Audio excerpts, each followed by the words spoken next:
repente, a vista ficou turva, comecei a perder os sentidos. Em seguida, a sensação de estar rolando uma ribanceira infinita. A queda do muro de Berlim foi o grande tsunami da minha vida.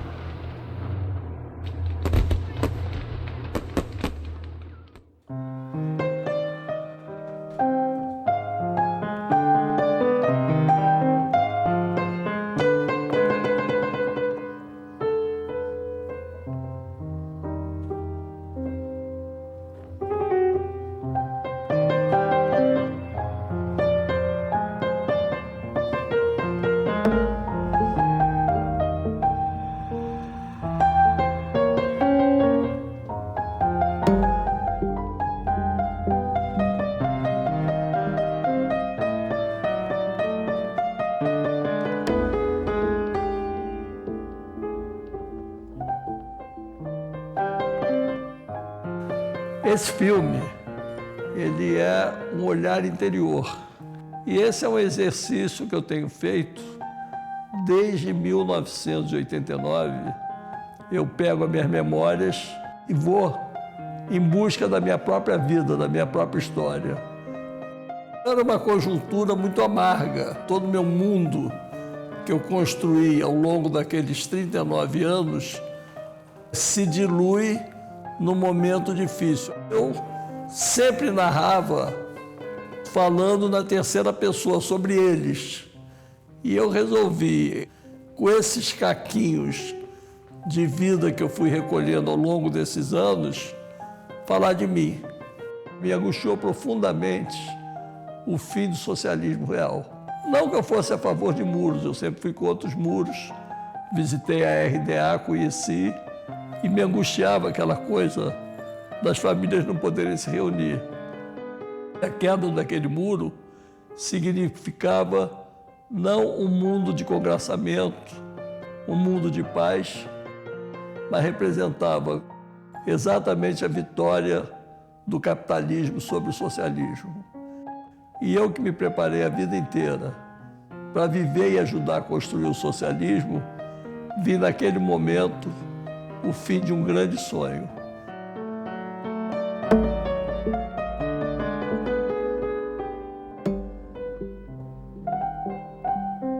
Você vai caçar no estado de arrepiado, seu Luiz? Vai. Isso vai ser... Vai ser pra queda do corpo? Anos corruptos.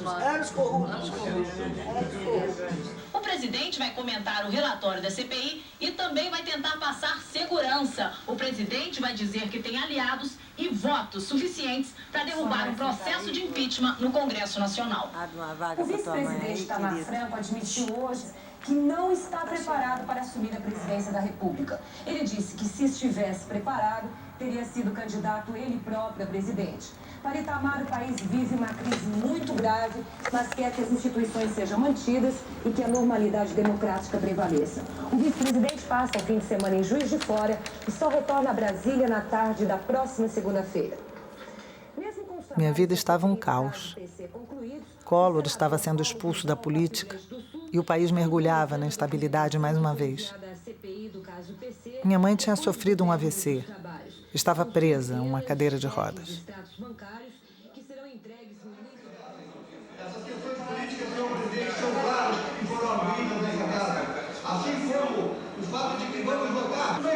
Nessas minhas memórias provisórias, eu tinha uma turma que almoçava todo sábado junto, que era chamada Turma do Milor.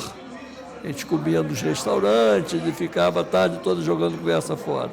E tenho a filmagem do dia do impeachment que nós assistimos juntos lá em casa, em que a gente comemora como se fosse fim de campeonato de futebol, quando o Congresso vota o impeachment do Collor.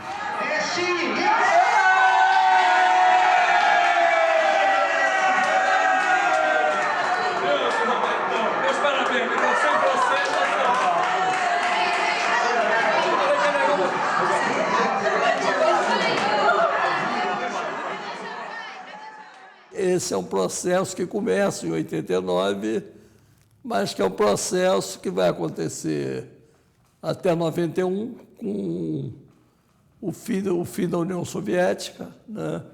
Eu estava já morando em Paris por conta do governo Collor e acompanhei pela televisão em tempo real a prisão do Gorbachev, o cerco ao Congresso russo. A Revolução de Outubro de 1917 mudou a história da humanidade. Os primeiros anos foram de utopia, trouxe o sonho do socialismo, criou a ideia de poder popular, de um governo exercido pelo trabalho e não pelo capital.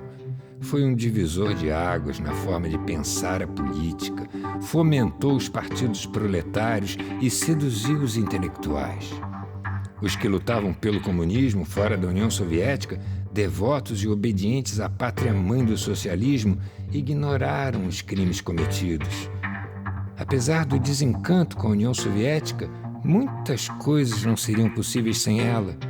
Pode-se dizer que o bem-estar social é uma resposta do Ocidente ao mundo socialista.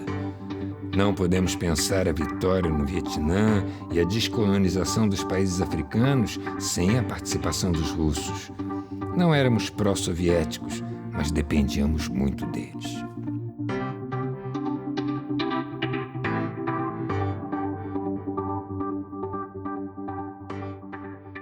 Isso eu fiz com a Rolleiflex aí, cara. Rolleiflex, quadrado, pô. Quadrado, é. Pô, tá mal quadrado, você tinha que ter... Visite a União Soviética, o RSS. Visite a União Soviética pela aquela foto ali, ó. É, aquela lá. Aquela ali. Esse cartaz. Você arrumou isso aonde, esse cartaz aí? Numa agência de viagem. Aonde? Aqui no Rio ou lá? Ipanema. Eu passei, eu vi, eu falei, eu quero. Eu voltei uma semana enchendo o saco do cara, depois ele vai lá, tira a parede dessa merda. Toma pra você. Não tem nem mais. A União Soviética nasceu em 1917 para disseminar o socialismo pelo mundo e durar o resto da vida. A maior companhia de aviação dos Estados Unidos, a Pan Am, foi fundada 10 anos depois, dominou o mercado e interligou o planeta. No filme 2001, Uma Odisseia no Espaço, lançado durante a Guerra Fria por Stanley Kubrick, a nave que transporta os passageiros para a Lua é Pan Am. Nem a União Soviética, nem a Pan Am chegaram ao fim do século XX. Sobramos eu e a Igrejinha Centenária.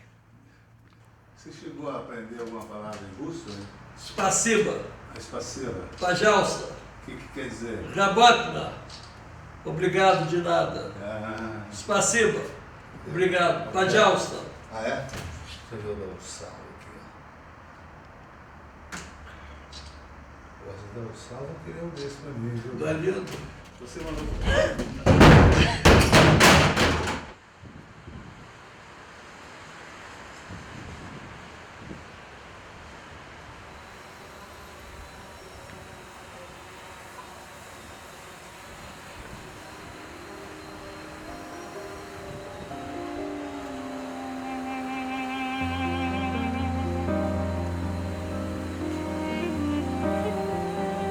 Copacabana é minha pátria, minha Manhattan, tão querida e tão maltratada. É onde passei a maior parte da minha vida.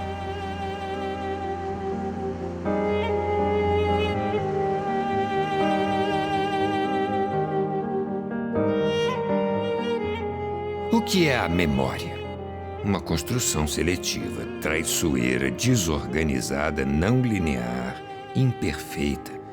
O tempo é vertiginoso como um redemoinho, tornado submarino, caleidoscópio, labirinto, quebra-cabeças. Memória é aquilo que queremos lembrar. Tá rodando? Tá rodando. Estherzinha, vamos tocar aquela música que se fez especialmente pro filme Nas Asas da Panam. Estamos começando a rodar hoje. Vamos lá. Ok.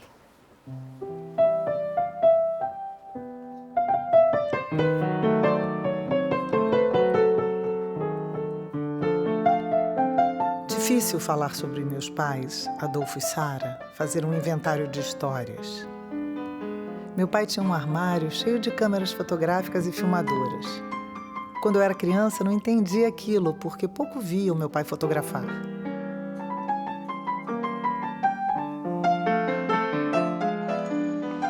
Pega essa câmera e joga no chão. Isso é ferro puro, não acontece nada. Vamos lá. Vamos lá, isso. Olha pra cá, essa olha pra câmera, câmera. eu tenho ela desde 1963. Isso, sorriso bonito. Minha mãe morreu em 95 e meu pai 1 ano depois. Quando fui desmontar o apartamento deles com os meus irmãos, Sérgio e Sidney, descobri centenas de fotografias da nossa família.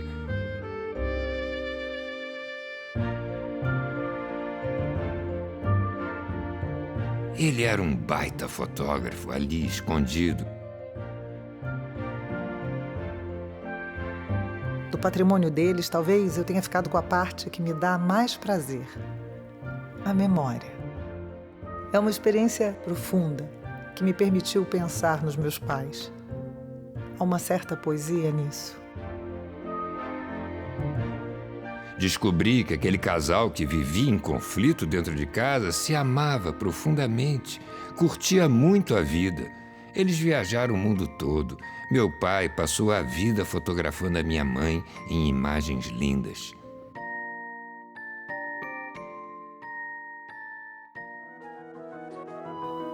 Encontrar a memória deles fez com que eu revisitasse materiais de várias fases da minha vida. Achei fotografias e filmes de situações que nem lembrava que tinha vivido.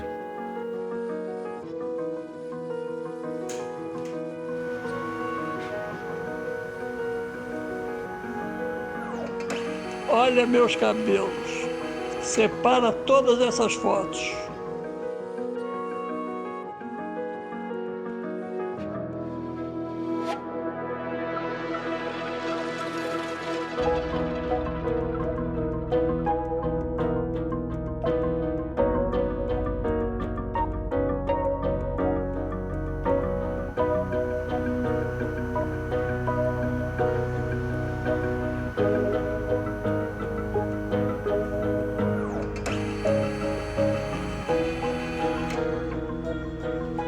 Gosto muito de trabalhar com fotografia. Essa é a minha influência com o Ismarquer, com essa coisa das imagens fixas para falar da imagem em movimento. Faço esse filme com retalhos da minha história. O que é a memória para você? La memoria. Yo creo que la memoria es un gran misterio y también saber exactamente si todos los lugares que se dicen que la memoria está, si no hay algunos otros. Pero la memoria es la parte clave de la personalidad de la persona. Si uno pierde la memoria, deja de ser uno mismo. Por eso la enfermedad de Alzheimer es tan tremenda, porque rompe la identidad de la persona. Es decir, yo pienso, ¿quién soy yo? Y yo soy aquel joven que estaba con mi madre, de la mano de ella, que iba a pescar con mi abuelo. Ese tipo de cosas es mi identidad. Y es el tiempo de la escuela, el primer amor en la escuela, el tiempo del liceo, el empezar con las luchas sociales muy temprano, porque estábamos preocupados por la gente que empezaba a pasar mal, discusiones estudiantiles, la gana de estudiar medicina, los libros que yo he leído, todo eso es la memoria. Si eso desaparece, desaparece el ser humano. ¿Qué queda? Queda es como un recipiente vacío. Somos nuestra memoria. Si no fuera por nuestra memoria, mugiríamos y rumiaríamos pastos. Tu passaste 13 anos na cárcel, aislado. O que te passava na cabeça esses anos todos? Y la vida era lo que pasaba en la cabeza, porque vivías en la imaginación, porque la realidad tangible no era vivible. Y cuando salgo de la cárcel, que salimos los últimos, lo que teníamos responsabilidad de dirección, lo que teníamos. Bueno, y de pronto me van a llevar para ver a mis padres. Era medianoche pasada. Entonces entro al cuarto, están mi padre y mi madre acostados en la cama, me miran como si hubiera faltado de casa un fin de semana. Mi madre me observa bien y bueno, era una yiddish, mami. Su primera palabra, ella hablaba interrogando siempre, entre signos de interrogación. Entonces, después de tanto tiempo me mira y me dice, ¿comiste? Esa, mi vieja. Mi viejo ya era el político. Entonces me dice, me hace señas para que me siente al lado de él en la cama. Me siento al lado de él. Entonces me dice, bueno, ahora que saliste me vas a tener que explicar qué diferencia hay entre comunistas y tupamaros. Entonces el viejo estaba enfermo del corazón, yo recién había salido, quise utilizar una imagen para simplificar. Le digo, bueno viejo, los tupamaros somos los comunistas. Y él me mira hacia abajo y dice, ah, y ellos son los tupamaros. Digamos, el viejo estaba viejo, pero hilaba fino. Creo que hoy el tema de la memoria está muy arraigado en todos aquellos que buscan algo que lo expresa como nadie Don Quijote. Felices tiempos aquellos que los antiguos llamaban dorados, no porque abundara ese metal, sino porque no existían estas dos palabras, tuyo y mío.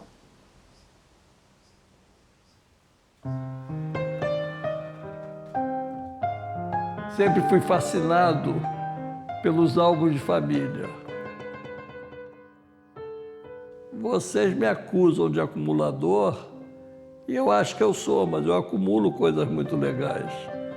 Tem muitas dessas fotografias que são ainda dos tempos de Ucrânia, Moldávia, de uma geração de imigrantes, gente simples, mas que a fotografia era um bem essencial.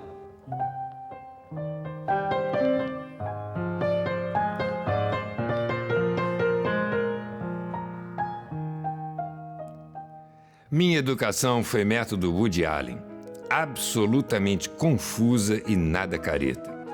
Eu e meus irmãos vivíamos uma liberdade excessiva que me possibilitou ser artista. Libertários, sim, e por outro lado, protetores, castradores, asfixiantes, me deram a possibilidade de fazer tudo o que eu queria e eu tinha medo de tudo.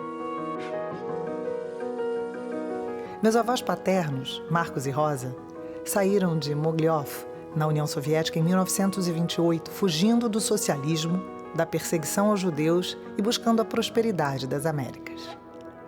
Nunca entendi muito bem a vinda deles para o Brasil, porque meu pai fugia do assunto. Meu pai tinha 8 anos quando chegou ao Brasil. Falsificaram uma certidão de nascimento, puseram numa sala de aula já alfabetizada e disseram: agora fala português porque você é brasileiro. E ele teve que se virar. Passamos a vida com um medo crônico de perseguição. Ele formou-se em direito, exerceu a advocacia e foi comerciante ao mesmo tempo. Tinha tino para os negócios. Fala pra cá, olha pra cá. Mas e aí, quando você imigrou? Ah, chega, porra, chega. Ah, imigrei, já cheguei, casei bem, tenho filhos. Mas e aí, você é um homem feliz? Aí eu vou dizer, dizer que sou um homem infeliz, aí eu te digo que me diz o outro, existe um homem feliz? Claro que existe um homem feliz. Agora descubro que essa mesma figura é um cara que teve uma vivência completamente diferente da que eu conhecia, com milhares de facetas. Ele foi até ator de teatro no Grêmio do Meia.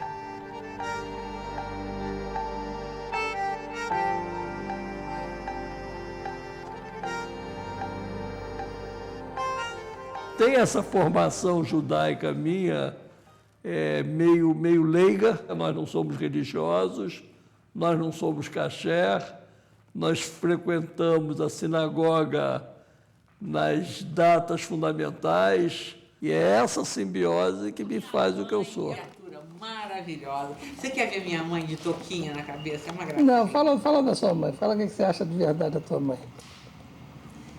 Minha mãe é a avó que o Silvio tem e que merece ter, sabe?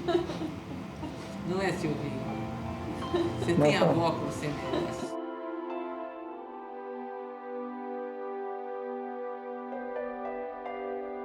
Inteligente, bonita, angustiada, minha mãe tem 3 diplomas universitários. Formou-se primeiro em música, lecionando piano, entrou na faculdade de medicina. Em 1950, grávida de mim e com um filho pequeno, se formou em pediatria. Já a avó estudou psicologia.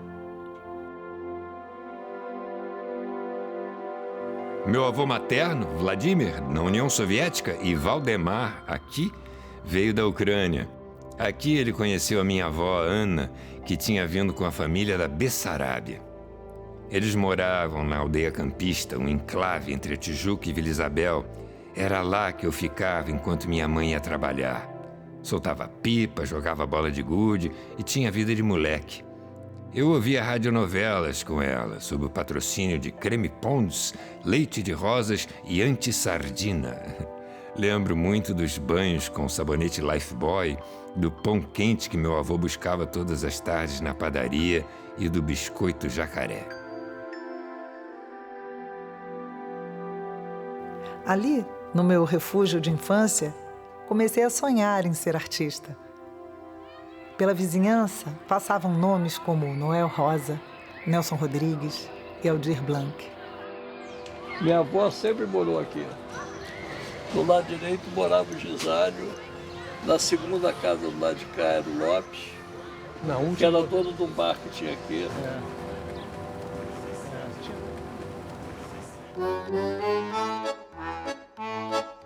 Sempre fui um péssimo aluno. E minha mãe comprava todas as brigas para me proteger na escola. Eu era gordinho, me vestia mal, chegava limpo na escola e voltava imundo com a camisa toda manchada. Eu era o filho que deu errado. Não era de briga, mas era muito bagunceiro e vivia na coordenação.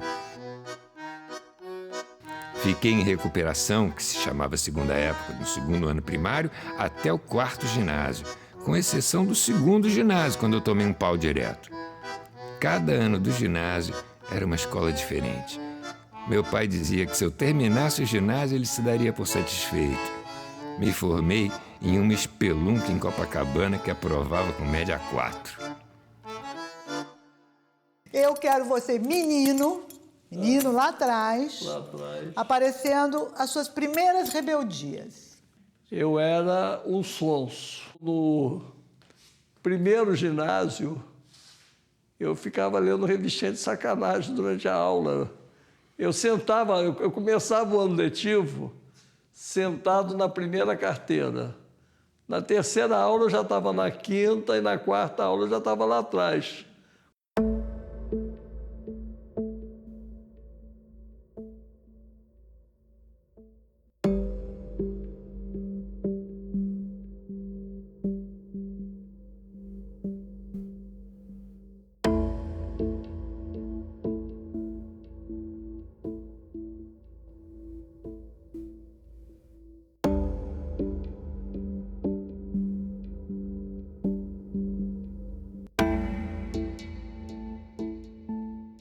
Eu estava virando gente naquele momento, estava no auge da adolescência e a palavra foi cerceada. Quem pôde primeiro se rebelar contra o golpe foram os jornalistas e os artistas.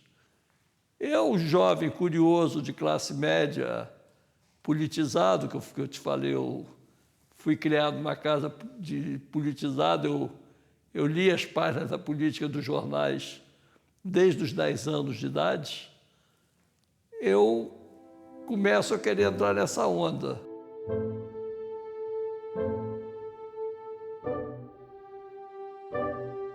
Minha primeira câmera foi uma Capsa, que parecia uma pinhole e usava filme 6x6. Depois mexi com uma Instamatic da Kodak até chegar aos equipamentos do meu pai. Esse mundo sempre me fascinou. Meu pai tinha um projetor de cinema, Bell & Howell, e todo fim de semana alugava seriados para assistirmos em casa. Essa experiência teve um impacto profundo em mim. Eu virei cineclubista aos 15 anos e levava esse projetor para exibir os filmes. Os cineclubes eram uma forma de articular pessoas, discutir ideias. Ali foi a semente de tudo. Ao longo da vida, viajei o Brasil fundando cineclubes. Eu ainda sou um cineclubista.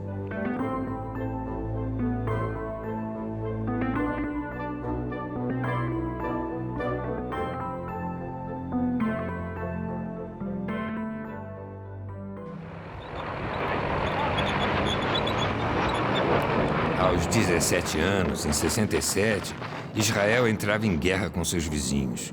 Nunca gostei de armas, mas senti vontade de imigrar e sonhei viver em um kibbutz.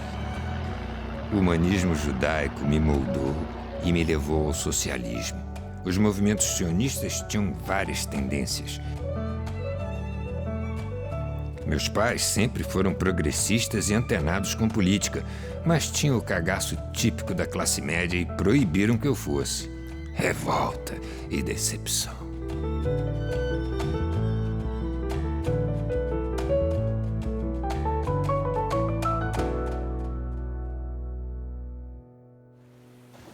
Os cursos nobres naquela época eram Direito, Medicina e Engenharia. Tem horror a sangue e a números. Sobrou só uma opção. Arnaldo Jabor, Cacá Diegues, Davi Neves e Paulo Alberto Monteiro de Barros se formaram em Direito. E eu quis seguir os passos deles. É bom, cara, que bom ter você aqui hoje, porque, na verdade, isso aí é um roteiro da saudade também, da reconstrução da vida. É, claro. E eu entrevistei muita gente de fora também, e um professor de História Oral que me provocou, falou, mas por que você não pega as pessoas do Brasil que fizeram a tua cabeça? Você tem razão. Vamos começar pelo velho Vladimir. O velho Vladimir. Que eu chamava de senhor. Eu te acompanhava muito de longe, assim. Eu te via, você, no Bar do Man. Eu me lembro, por exemplo, dessa minha formação, que as pessoas aqui discutiam o que seria esse cinema novo brasileiro. Uhum. E aí vocês chegam com a Aruanda. E as pessoas dizem, Aruanda é o cinema novo brasileiro. Enquanto as pessoas do Rio e São Paulo estão discutindo, chega aquele pessoal lá da Paraíba com filme pronto, né? E é uma coisa que influencia uma geração inteira e, claro, que influencia a minha formação. E, ao mesmo tempo, era um cinema que era uma ousadia, mas que dava para fazer. Então, o grande desafio era esse. Se eles conseguiram, eu também vou conseguir. A minha geração conheceu 10 anos maravilhosos de liberdade. Sei o que não teria tido teatro oficina, cinema novo, bossa nova, nada. Se anteciparia o golpe que veio depois, né? E aí houve aquele corte, pá! Toda aquela geração, ela deu um rolê e fez uma revolução cultural. E descobriu outra linguagem. O José Celso disse, Marcelo, eu queria fazer que você fizesse um laboratório aqui com o meu elenco, com o meu pessoal, para pesquisar outros estilos de interpretação. Um dos elementos fundamentais da interpretação de atores brechtiana é a utilização do gestus, o gestus social. Gestus, segundo Brecht, é qualquer elemento de expressão do ator que expresse o lugar deste personagem na sociedade. Bom, essa explicação foi entendida pelo elenco como imitar pessoas. E até que um dia o Zé Celso foi assistir lá numa sessão de oficina e adorou, Porque o Zé Celso gosta de maluquice. Estamos desenvolvendo um sistema de interpretação completamente novo, diferente. Eu disse, pois é, mas não é gesto social de Brecht. Ele disse assim, foda-se. Ele chegou para mim e disse assim, tá, o estilo de interpretação tá, mas em que texto eu vou usar isso? Tem que achar um texto adequado. Aí eu me lembrei do Rei da Vela, porque o Rei da Vela me tinha sido revelado pelo diretor e grande intelectual italiano Ruggero Jacobi. E, altruísta como eu sou, eu disse, Zé, faz o Rei da Vela, você conhece o Oswald de Andrade. Ele mentiu para mim e disse assim, já li, não gostei. Mentira dele, não tinha lido. E, de repente, o Luiz Carlos Maciel manda o Rei da Vela. Eu li, não entendi nada. Achei, nossa, que peça panfletária. Aí o Renato Borg pôs na boca e leu. Nossa, era tudo que aquele momento de 66, 67 anunciava.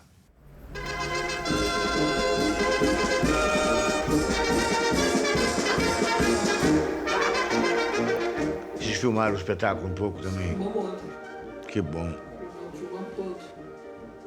Não, está muito bonito. Eu vi o de 67.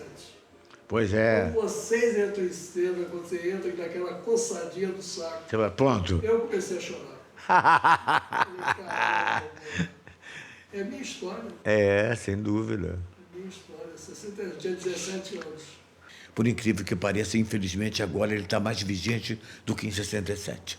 Aquele negror medieval, como o Oswald de Andrade diz, um país medieval como o nosso, estamos ficando um país modesto, de carroça e vela. Também já hipotecamos tudo ao estrangeiro, até a paisagem. Era o país mais lindo do mundo, não tem agora uma nuvem desonerada. E por aí ele vai. Com que direito o senhor vem aqui agora me pedir uma redução no capital que eu emprestei? Hã? Eu já paguei 2 vezes! Saia já daqui! Saia! Eu chamo a polícia! É só eu dar um sinal de crime nesse aparelho. A polícia ainda existe. Pra defender os capitalistas de seus crimes! Pra defender o meu dinheiro! O dinheiro só tem utilidade nas mãos dos que não têm talento. Vocês, escritores, artistas, têm que ser mantidos pela sociedade na mais dura e permanente miséria, para servirem como bons lacaios, obedientes, prestimosos. É a vossa função social. É brilhante, né? Que texto, né? Que coisa.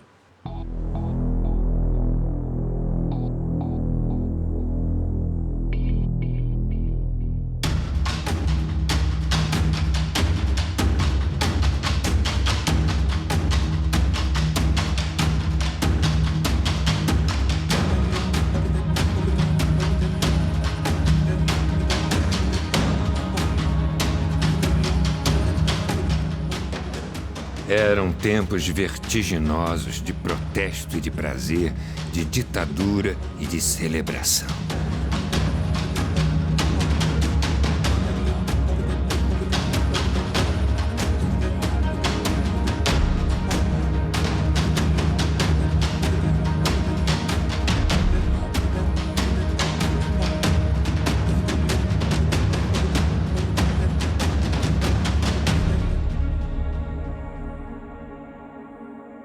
'68 deu forma à minha vida.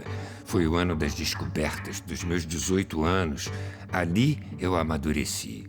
Meus horizontes se ampliaram.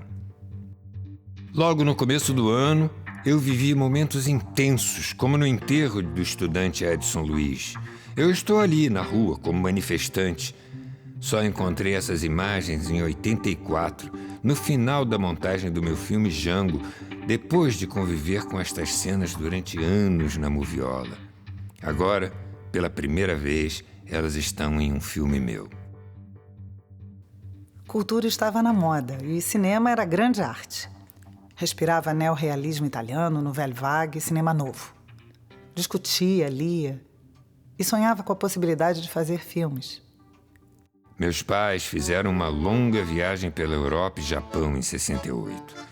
Como mandava a tradição da época, toda a família foi ao aeroporto para se despedir.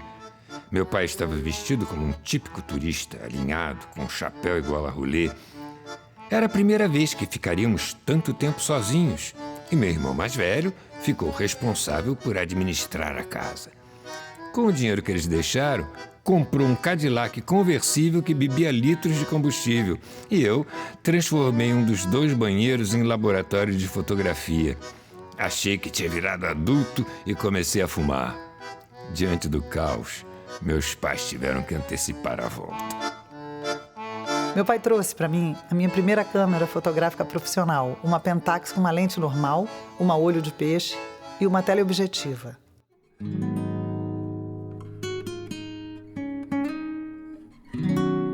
Eu vou para Paraty, faço minhas primeiras fotos, que é minha abertura como fotógrafo. O marco dessa minha viagem a Paraty também é um marco político, e quando eu volto, a União Soviética invade a Tchecoslováquia. A Tchecoslováquia tentava um caminho de rumo ao socialismo em convívio com a democracia, em que o cidadão é tão importante quanto o Estado. Eu continuo acreditando nisso até hoje.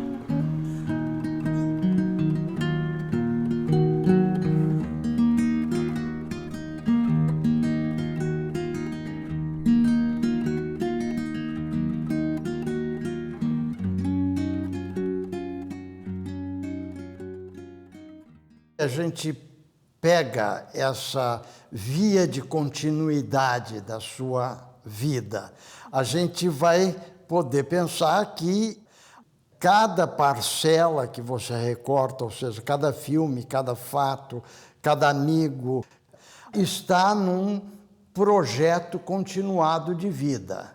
Não, isso é você que acredita. Eu não tinha esse projeto continuado. Eu colocaria dentro da ideia de busca. E existem exemplos que vêm da geração anterior que eu quero seguir. Os meus ídolos são caras que usam barbas de 4, 5 dias, paletós frouxos, roupas largas, é o Glauber, é o Godard. E aí eu começo a ir na trilha deles, que eram as coisas mais parecidas comigo. O cinema vai me dando a porta de saída. Em um bate-papo em um cineclube, um amigo me disse que os livros do Nelson Werneck Sodré eram cheios de histórias que precisavam ser contadas no nosso cinema. E foi isso que me iluminou. Eu queria fazer filmes para contar essas histórias. Em 69, li um livro do jornalista Edmar Morel sobre a revolta da Chibata e falei, isso dá um filme. Eu queria chegar ao João Cândido, o almirante negro que liderou os revoltosos. Descobri que meus grandes amigos Antônio Paulo Busa e Hélio Paulo Ferraz eram netos do historiador Hélio Silva, que havia entrevistado João Cândido para um museu da imagem e do som. Ele me deu o contato do pesquisador Ricardo Cravalbim, que dirigia um museu, e foi ele quem me fez chegar ao personagem. O gigante da história brasileira morava em um lugar pobre do Rio de Janeiro. Nos recebeu desconfiado, mas simpático. Filmamos cerca de meia hora, o que era bastante naquela época. Por segurança, pedi a um amigo que não tinha militância que guardasse as latas com material daquele que seria o meu primeiro filme. O que você acha do Cosme Alves Neto? Traça aí o perfil do Cosme Alves Neto. Eu vou aqui, eu vou entrevistá-lo. Cosme Alves Neto é uma das figuras mais bonitas que eu conheci na minha vida. O Cosme percebeu já ali a chama do cineasta que estava ali à frente dele. Ele, menino, ele já não era um espectador, não era um amante do cinema, um cinematequeiro, um cineclubista. Ele já era um pesquisador pertinaz, insistente, sabe? Ele não dava espaço ali, atrás de imagens do João Cândido, para fazer a revolta da Chibata, ou pelo menos fazer um perfil do grande herói negro, João Cândido. Quer dizer, E, assim, ele encheu o saco. Ele apostou muito em mim. Ele apostou, ele me criou, ele me formou. Então eu devo muito a ele. E ele era uma pessoa muito querida, muito militante full time, uma alma boa, uma pessoa boa, carinhosa, maravilhosa, e eu tenho muito orgulho de ter sido amigo dele até o final.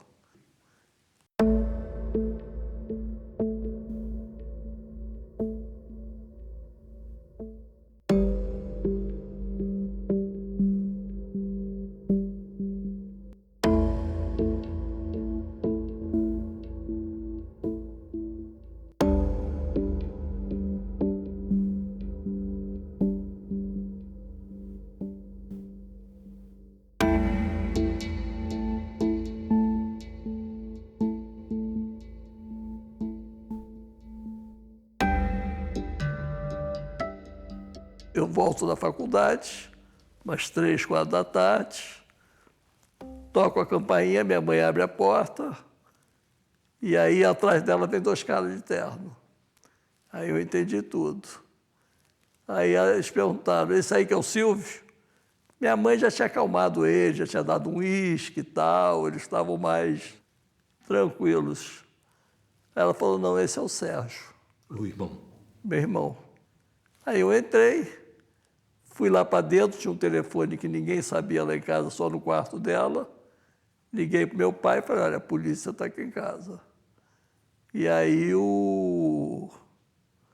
meu pai falou, tenta ficar aí, tenta enrolar eles, que eu estou indo para casa. E aí começo a conversar com eles, mas minha mãe quebrou eles, porque foi tão simpática, que teve uma hora que eu falei, olha, eu estou passando mal, precisava comprar um remédio, vocês deixam? Claro, vai. E eu saí correndo. E aí meu pai deu um jeito de me levar para São Paulo, me tirar e botar na casa de um primo. 4 de novembro de 69, noite de Corinthians e Santos em um Pacaembu lotado. Ouço muitos tiros e penso, pô, paulistano torce mesmo. Minha tia telefona e diz que metralharam o Carlos Marighella a 1 quadra da casa onde eu estava. Sozinho, olho pela janela e vejo tudo cercado.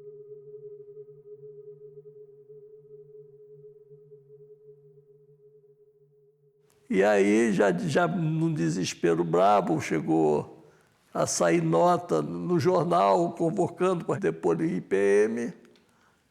E aí, quando não tinha mais saída, minha mãe arranjou um brigadeiro que era amigo de família e que topou comigo na aeronáutica e me salvou.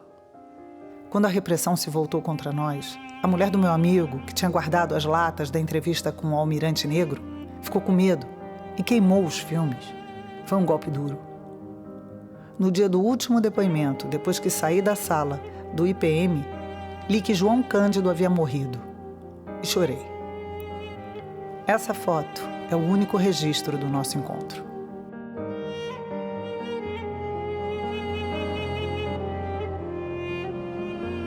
Eu fiquei completamente perdido do final de 69 até meados de 70. Eu não queria entrar para a luta armada, nem viver com medo o tempo todo. Também não queria buscar refúgio nas drogas como meus amigos da contracultura. Deixei o cabelo crescer, enrolar, usava colar de contas. Caetaneei.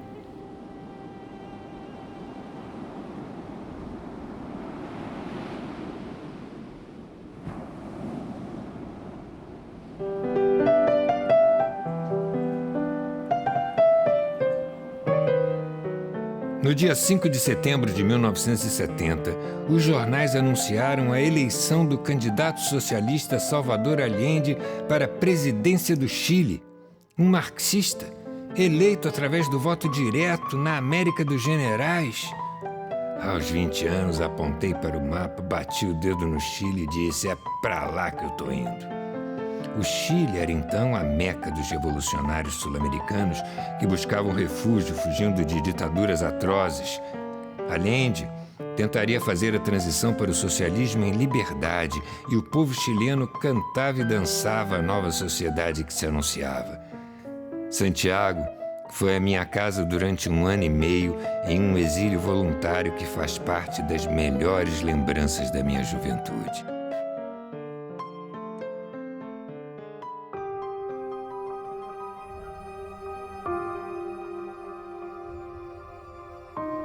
fui chamado para trabalhar nos balneários populares, resorts criados pelo governo Allende nas melhores praias chilenas para famílias de operários que nunca tiveram tanto conforto.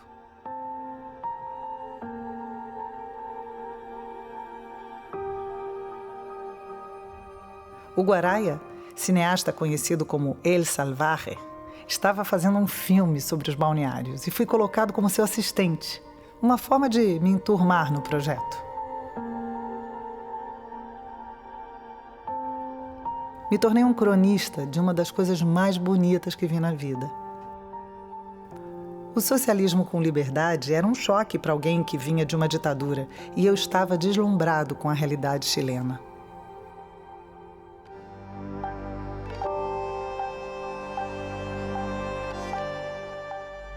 O projeto de cuidar do turismo popular estava entre as primeiras 40 medidas do governo Allende.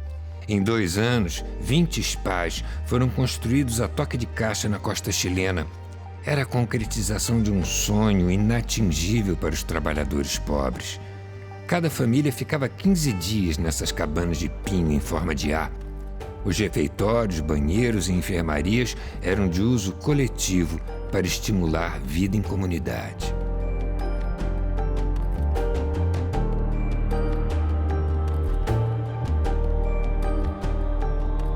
Havia recreadores para cuidar das crianças, música, esporte, teatro, dança, biblioteca, projeção de filmes e oficinas para adultos. Na primeira temporada, 100.000 pessoas passaram pelos balneários. No ano seguinte, 150.000. Fico me perguntando, o que será das pessoas que aparecem nessas fotos?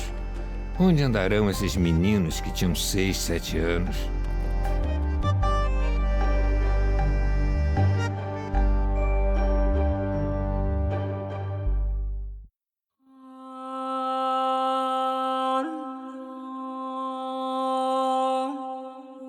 Araya foi assassinado no dia do golpe, em 11 de setembro de 1973, aos 37 anos.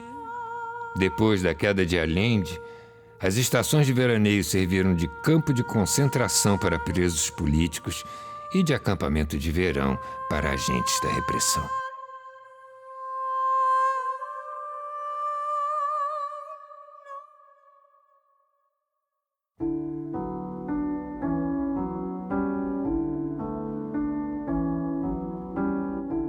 Trabalhei também na Operação Saltamontes, um programa de educação popular da Secretaria de Desenvolvimento Social.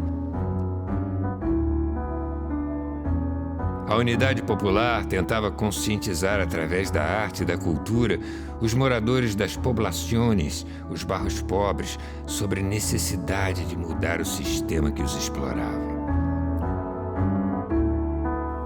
Durante 21 dias, visitamos as poblações, fotografando e documentando a rotina das famílias. Eu estava influenciado pelas fotografias norte-americanas do New Deal, uma busca mais antropológica do que política.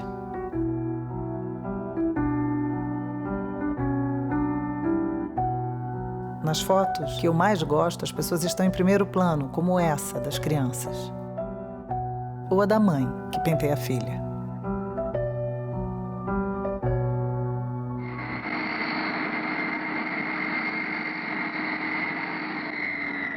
Em 1971, Fidel Castro foi ao Chile.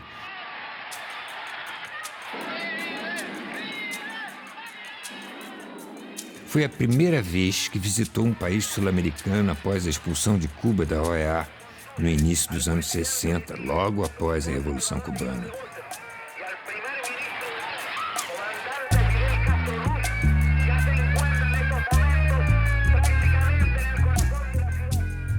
A visita de Fidel tirava Cuba de um longo isolamento. Tudo que guardo como lembrança desse momento é uma sequência de fotos tremidas de Allende e Fidel. Foi o que consegui fazer diante dos dois mitos, na emoção dos meus 20 anos.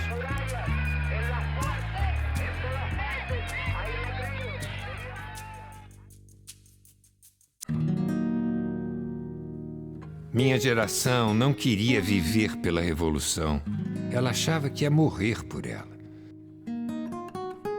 Não víamos muita saída fora do sacrifício. Só no final dos anos 70, eu conheci um velho do Partidão que me disse que queria viver pela Revolução.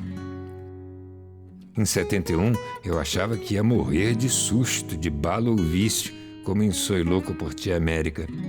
Eu queria deixar a minha imagem para a história e fiz essa foto com o punho cerrado e roupa de guerrilheiro em um terreno baldio. Eu estava morando no Chile e aí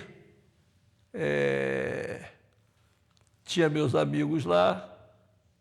Aí foi uma senhora de boa família visitar o filho e a nora, e foi com a irmã da nora. E aí, elas duas muito simpáticas, muito gentis, ingênuas como nós todos, ofereceram a quem quiser, eu levo coisas para o Brasil. Essa senhora e essa menina foram presas no avião, o avião aterrissou no Galeão, não chegou a taxiar, não chegou a ir para perto do desembarque, que na época não tinha figa, era de escada na pista. Ficou longe, entrou um jipe lá, pegou as duas, sequestrou, bateu muito, foi muito violenta, pegou todas as bagagens, pegou as correspondências e tinha uma carta minha para minha mãe, que eu pedi uma máquina de escrever para ela, a minha.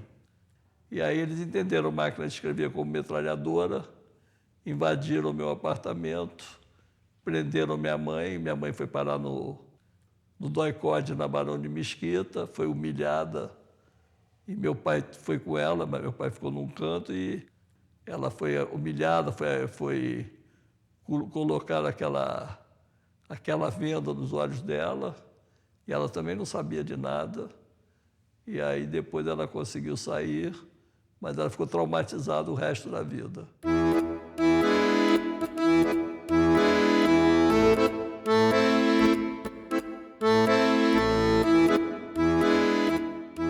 Em 72, eu vi um anúncio do navio Rossini que ia do Chile para a Itália, passando pela França, e falei, vou nele.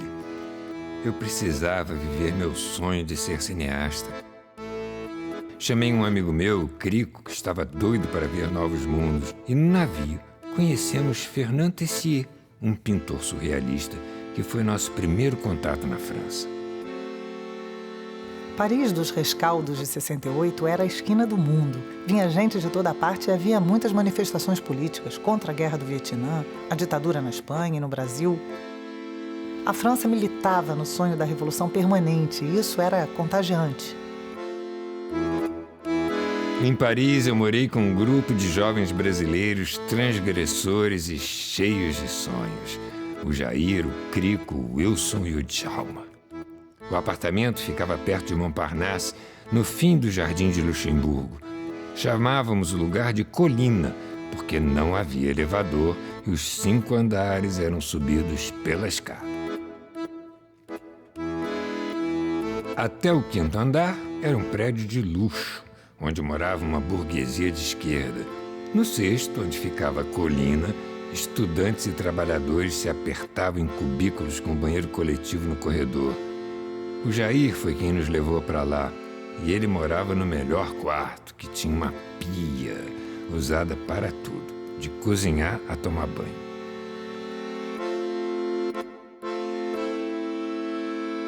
Muita gente passava lá pela colina, porque sabia que rolava um violão e às vezes um pouco de gererê.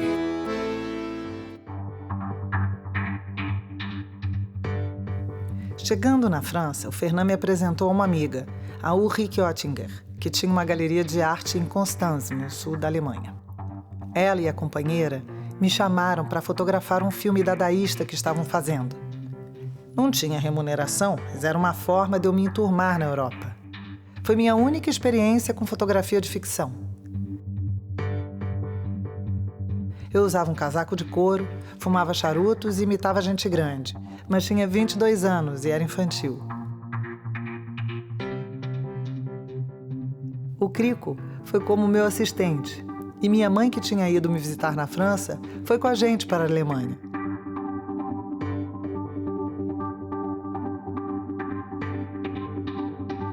filme terminou numa grande confusão de egos e libidos e voltei para Paris sem concluir o trabalho. Depois, a Ulrich fechou o filme e virou uma grande diretora alternativa.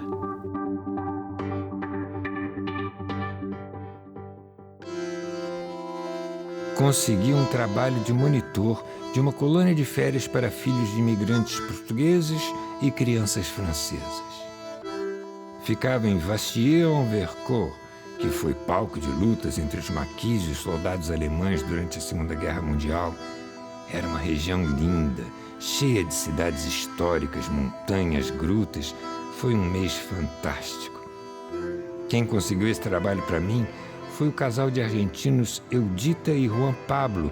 Ela tinha um câncer incurável e me marcou conviver pela primeira vez com alguém que sabia que ia morrer.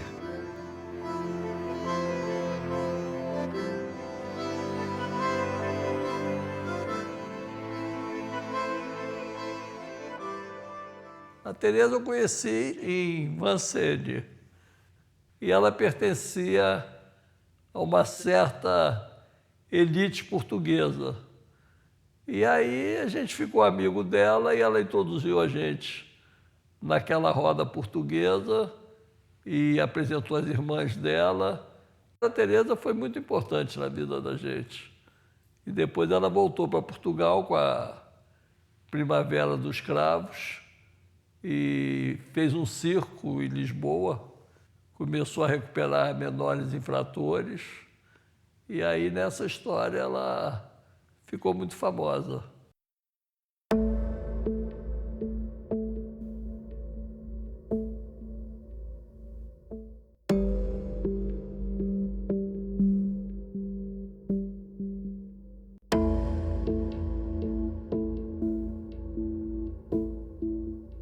Voltei a Santiago nos últimos dias do governo Allende e viajei com Patrício Guzmán, que estava filmando a Batalha do Chile.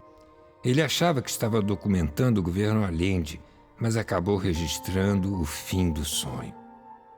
Quando acabou de filmar, viu que tinha feito a história da contra-revolução. O país estava entrando em convulsão. Durante uma fala de Allende na rádio, a oposição explodiu uma torre de transmissão de energia. Santiago ficou às escuras. No dia seguinte, fomos documentar o atentado. Eram 5 pessoas na citroneta do Patrício. Além dele e de mim, se apertavam no carro o Benho, que fazia o som, o Pepe, analista de conjuntura que orientava as filmagens, e o Jorge Miller, fotógrafo que morreu logo depois do golpe. Foi um momento rico e trágico.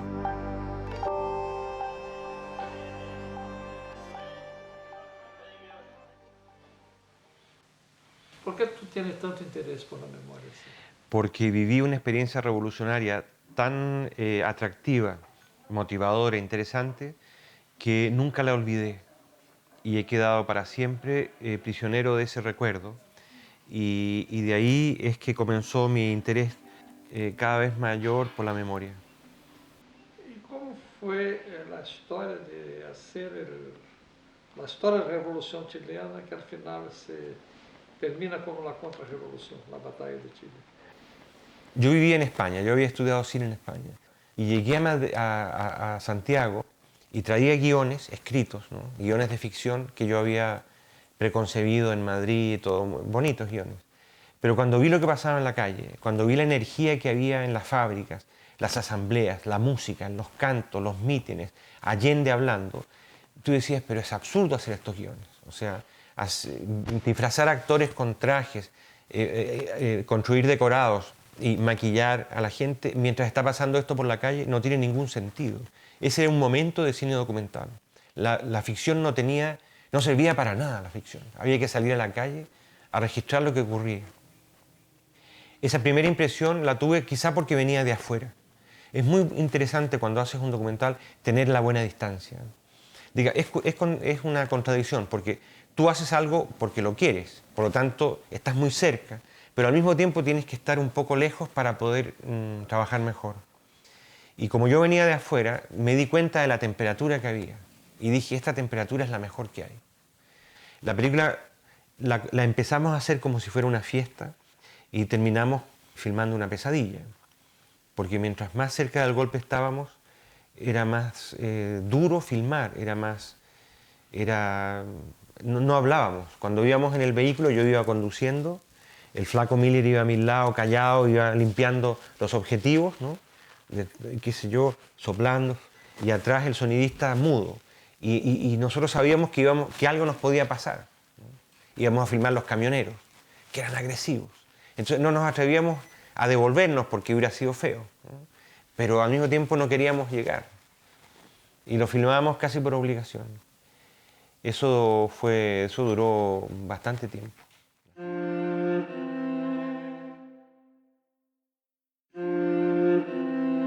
Em 4 de setembro de 73, eu participava da última manifestação pública pró-governo popular, quando se comemorava o 3º aniversário da eleição de Allende. Assisti e fotografei tudo.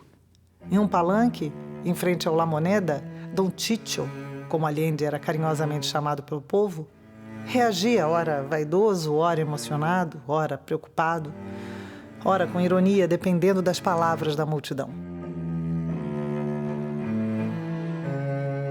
Allende tinha consciência de que pouco tempo lhe restava no poder. Aquele desfile deveria ser apenas mais uma comemoração, mas, na verdade, se tratava de um ato de despedida. No dia seguinte, fui embora com o coração dilacerado. Eu tinha profunda admiração por aquele país que tentava uma via para o socialismo e novos caminhos para a América Latina. Y el día del golpe fue un alivio, porque por fin la situación se aclaraba, ¿no? El día del golpe para muchos fue una liberación. Lo que pasa es que después cuando uno cae preso ya caes en otra pesadilla. Es muy complicado cuando tú pasas del Estado de Derecho a una dictadura por corte directo. O sea, te acuestas con democracia y despiertas con golpe de Estado. Eso es terrible. No se olvida nunca.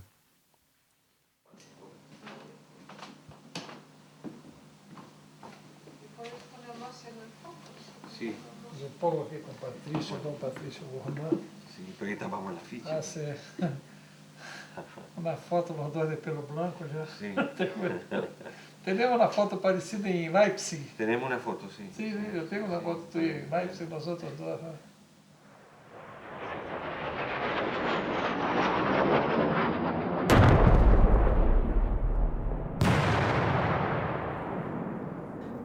Um banho de sangue terminou com tudo.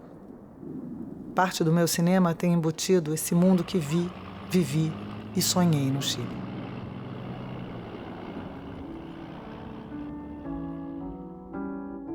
Voltei para a França com o coração dominado pela tristeza e a cabeça cheia de projetos.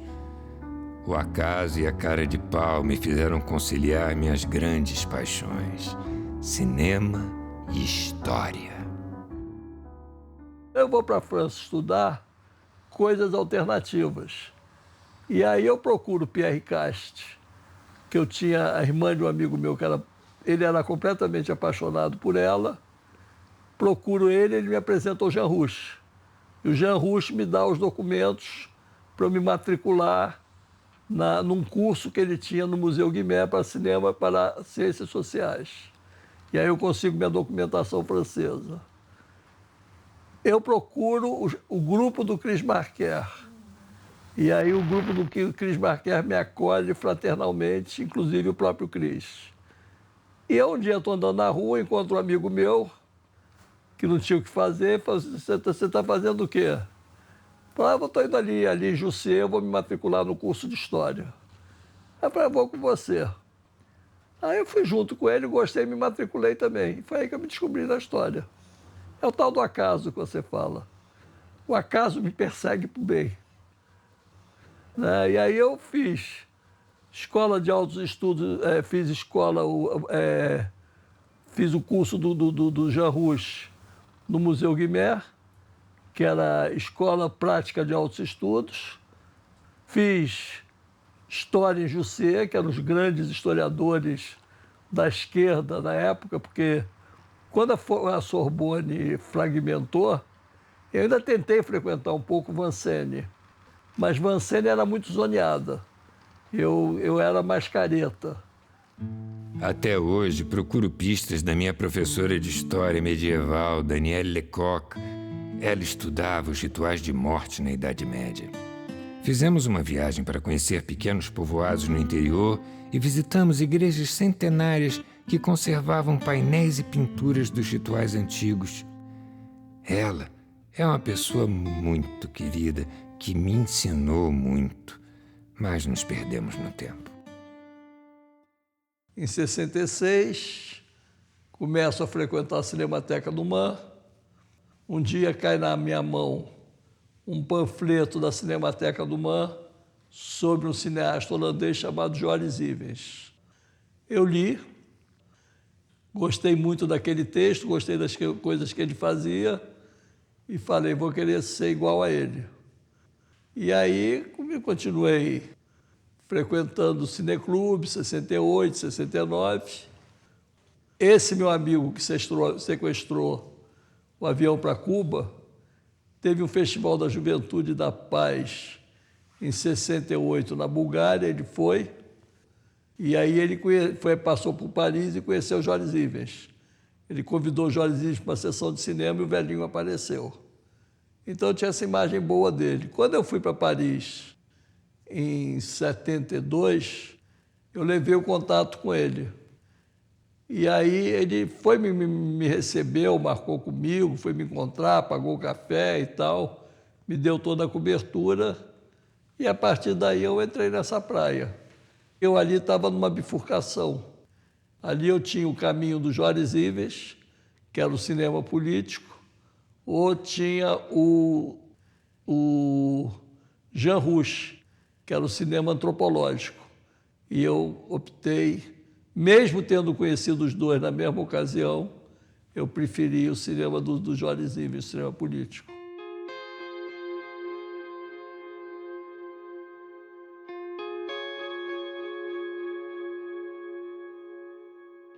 Semana Santa, Portugal da Revolução dos Cravos.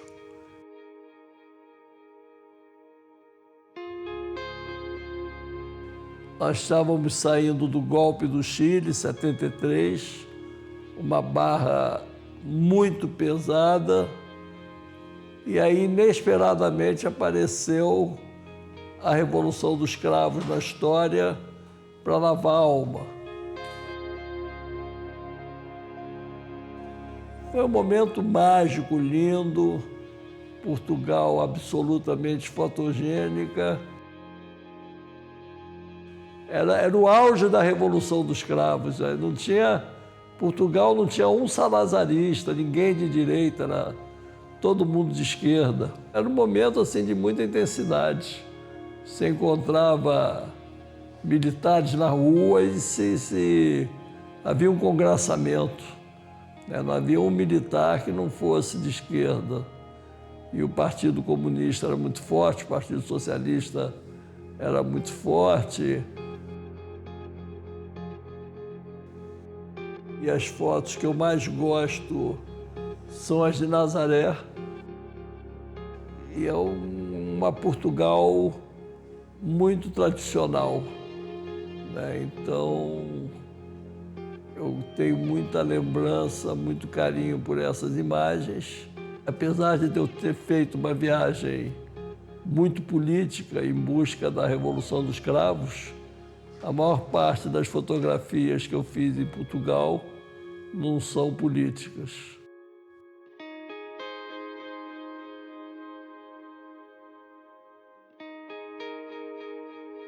Eu sou mais apaixonado pela fotografia, pela imagem única, do que pelo cinema.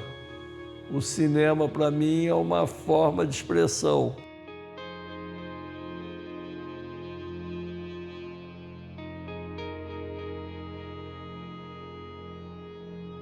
Essa imagem, para mim, é a mais simbólica e a mais representativa como fotógrafo. Foi feita em Portugal, a fotografia é da Ana Margarida.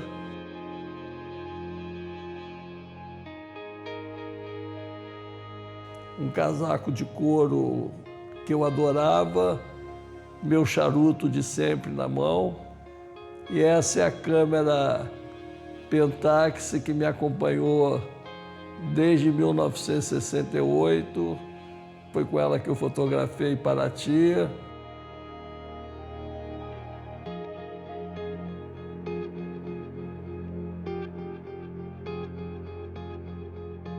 Para mim, é muito doloroso ter perdido a sensibilidade nas mãos e ter perdido a possibilidade a força dos braços de segurar uma câmera, de enquadrar, de apertar o botão, de rodar o foco. E mesmo hoje, com as facilidades tecnológicas, é difícil. Então eu fico tentando inventar garalhufas que me permitam, de alguma forma, fotografar ou filmar.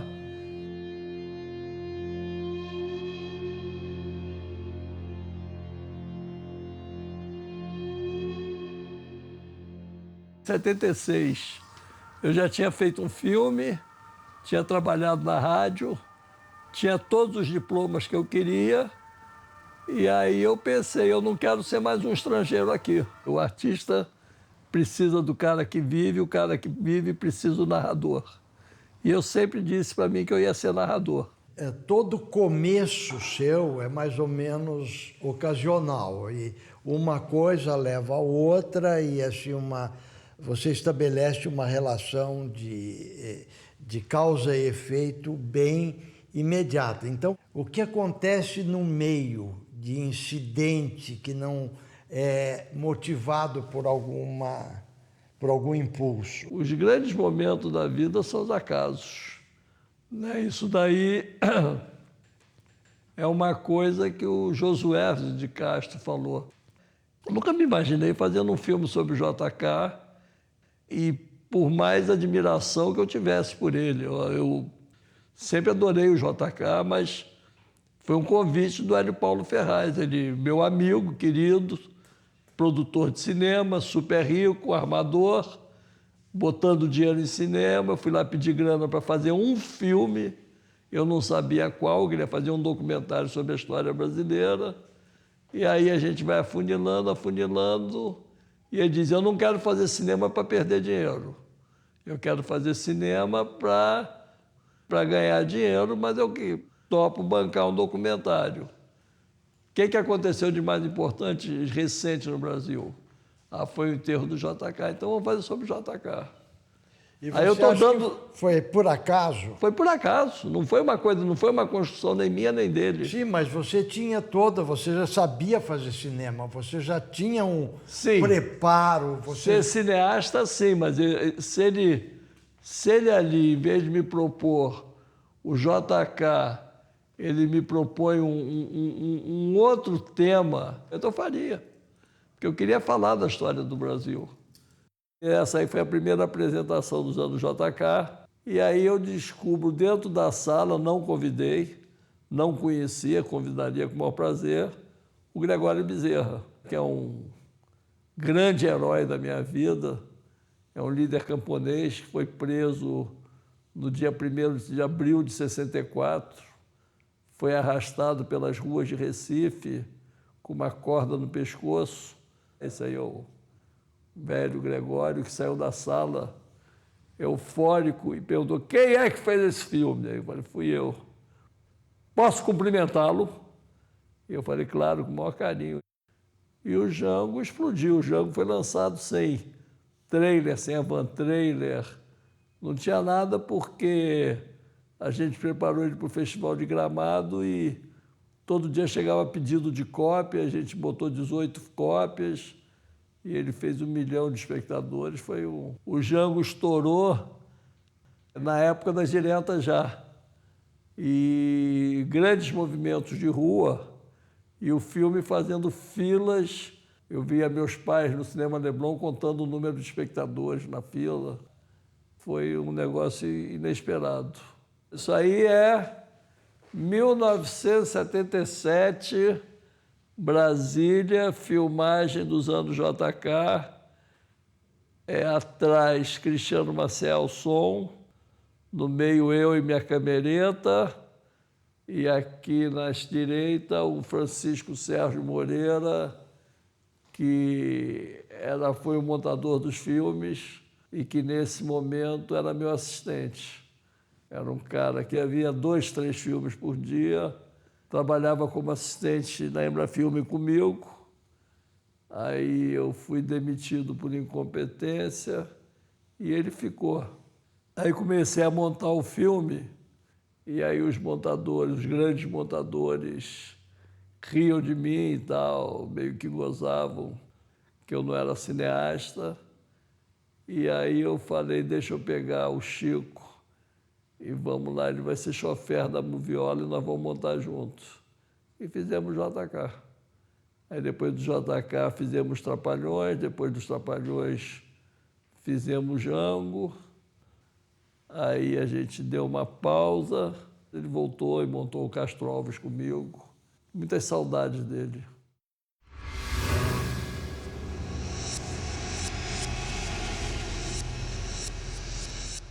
Você é um documentarista viajante, não é? Eu queria falar um pouco disso, porque isso me leva para o nosso debate mais central, que é a questão do seu universalismo.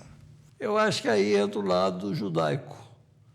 Aí entra aquela coisa do mundo, de minha pátria é o mundo. Né? Então, essa questão eu tive muito coerente, muito consciente. Quer dizer, na verdade, os códigos me fizeram dizer que eu sou um brasileiro judeu. Mas eu, na verdade, me identifico com Josué de Castro. Eu sou um cidadão do mundo. Eu sou um cara que me interessa o mundo. E se eu puder viajar e conhecer e procurar e fuçar, eu vou. Eu gosto muito da ideia de você não viver num universo fechado. O gueto me aterroriza.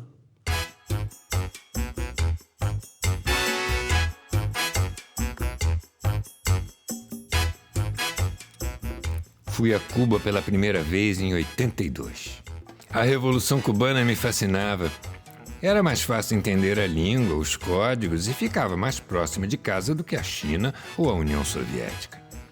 Nos anos 60, Cuba era a referência dos que queriam mudar o mundo, mas não acreditavam mais nas formas tradicionais do socialismo.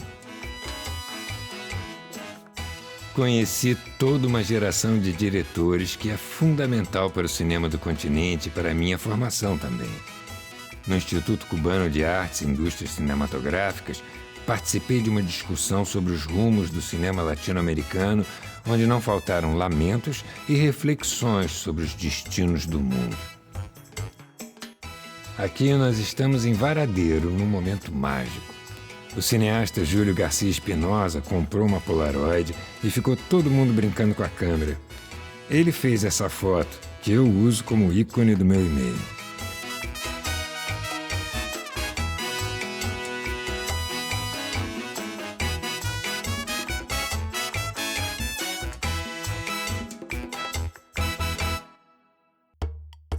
Tomei um banho de socialismo em 85, quando fui a Moscou, no 12º Congresso da Juventude pela Paz. Tinha 35 anos, já fui mais pela paz do que como jovem.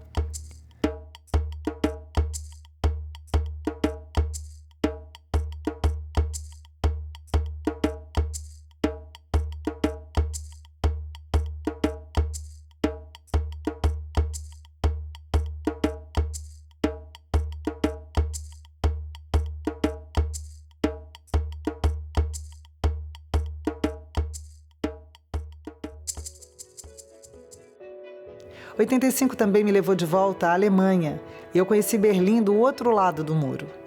Eu queria desmontar aquele brinquedo para entender como a Alemanha sobrevivia. O muro foi construído em uma noite por uma brigada de trabalhadores ligados ao Partido Comunista.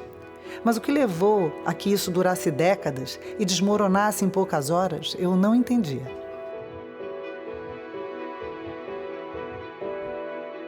Santiago Plaza, take 3. 89 foi um ano intenso. Voltei a Cuba quando comecei a gravar entrevistas para o filme sobre o cineasta Santiago Álvares, que revolucionou a linguagem documental. Conheci o cinema panfletário dele em 71 no Chile e pensava, eu não sou tão maluco assim. Existem outras pessoas no mundo que acreditam que o socialismo é possível. O governo Collor levou a uma nova diáspora. A Escola de Cinema de San Antônio de los Baños se tornou um centro onde se podia respirar cinema com liberdade. O ator Paulo José, o cineasta Nelson Pereira dos Santos e o fotógrafo José Medeiros foram alguns dos que passaram por lá naqueles tempos difíceis para o Brasil. Aqui, nessa sequência, estávamos reunidos para assistir ao julgamento do general Arnaldo Ochoa Sanches e de outros 3 militares por tráfico de drogas e joias.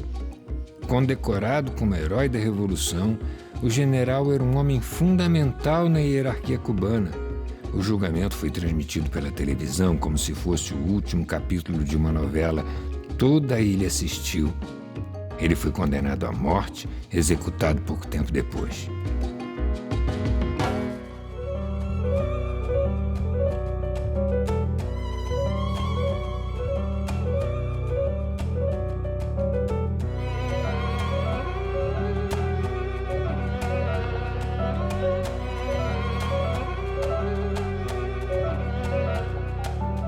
Conheci Israel em 96, quando eu era secretário de Cultura do Distrito Federal. Logo que assumi, o governador Cristóvão Buarque havia sido convidado pelo prefeito de Jerusalém, Ehud Olmert, para uma viagem a Israel. Ele iria com um palestino ligado à OLP e eu disse que arrumaria encrenca, porque o convite havia sido feito pela extrema-direita. Sugeri que chamasse também um judeu. E ele falou, então você vem comigo. Foi uma bela viagem, mas havia uma tensão no ar. Eu era um judeu entre árabes.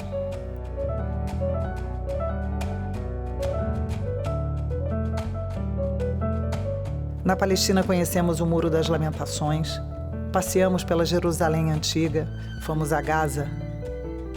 Tive a oportunidade de conhecer Yasser Arafat.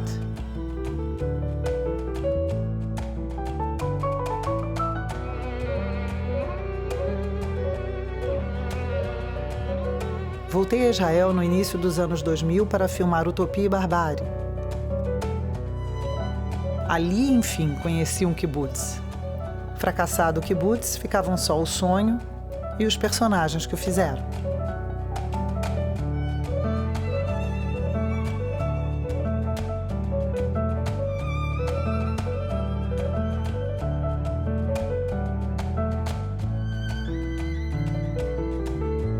Em Amala, visitamos a sede do Hamas e conhecemos 2 palestinos que foram condenados, um a 29 e o outro a 5 anos de prisão.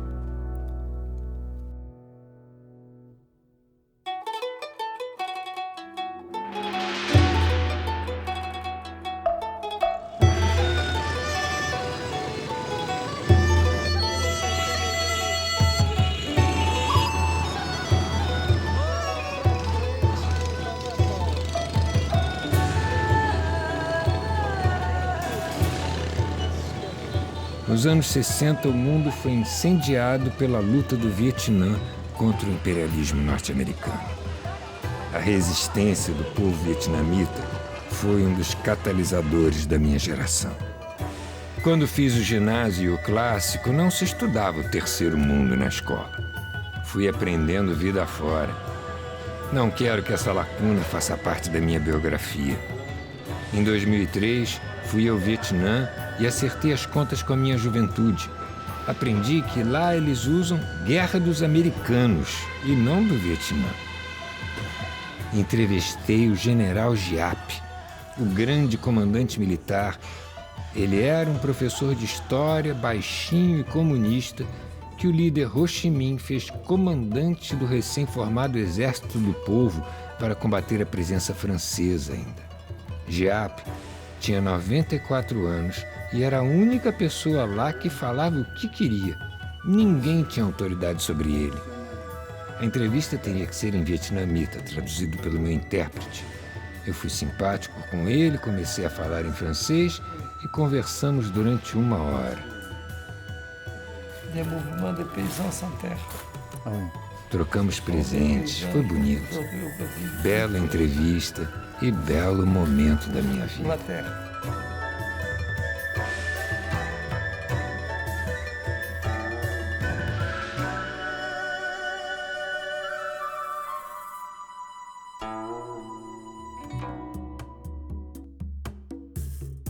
Em 2015, aterrissei em Cuba novamente. A revolução não interessava mais aos jovens, só aos mais velhos. Começava a adernar a última experiência de economia coletiva administrada pelo Estado. E foram as próprias pessoas que se rebelaram contra o Estado coletivista.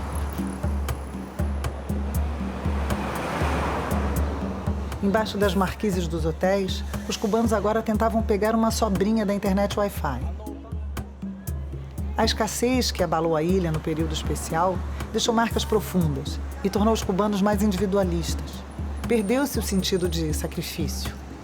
O tênis de marca, o computador, os produtos de beleza e o celular derrotaram o socialismo. Meu mundo durou a minha geração.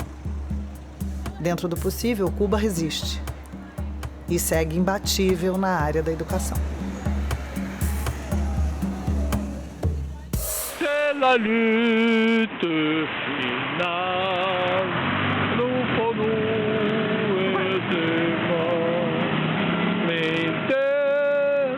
internacional. Vai ficar frio que isso aqui é um lugar fascista. Se me verem fazendo o que eu estou fazendo, eu sou capaz de tomar porrada aqui.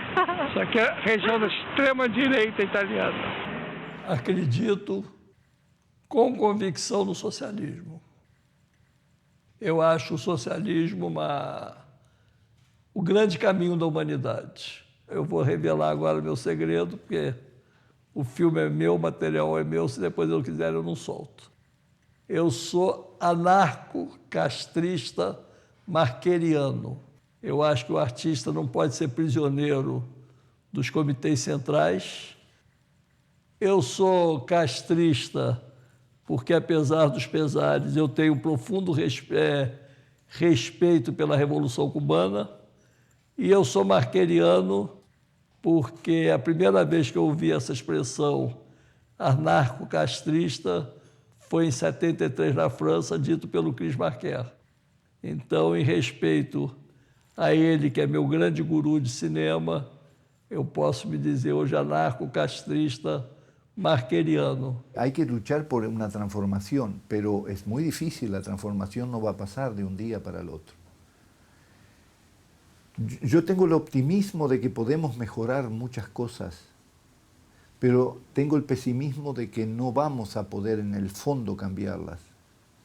Yo considero de que hay que luchar por el socialismo. Yo considero que nunca lo vamos a alcanzar al socialismo, pero que el motivo es la lucha hacia, que es el camino, la clave. No, porque no vamos a llegar al socialismo. ¿Por qué? Porque yo considero que el cerebro humano está formado por dos opuestos, que es el egoísmo, que nos totalmente necesario para sobrevivir como individuos. Para eso tenemos el egoísmo. Y tenemos la solidaridad porque tenemos que sobrevivir como especie humana, como grupo humano. De esa lucha continua, lo que nosotros podemos hacer es acercarnos todo lo que podemos a la solidaridad, pero conseguir la solidaridad completa y erradicar el egoísmo no es posible, porque está en la naturaleza del individuo. Si lográramos hacer eso, seríamos dioses. Aunque sea con minúscula, pero seríamos dioses. ¿Qué trae usted como sentimiento de humanidad? Bueno, uno tiene nutrientes de todas las culturas, y te diría,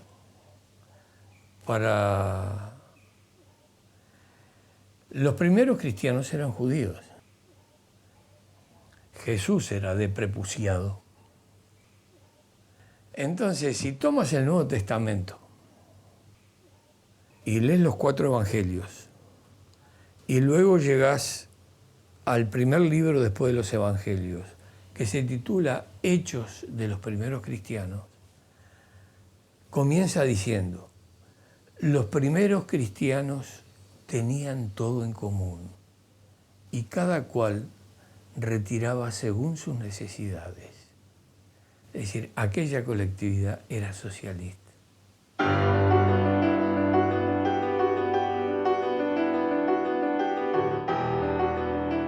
Comecei a namorar tarde.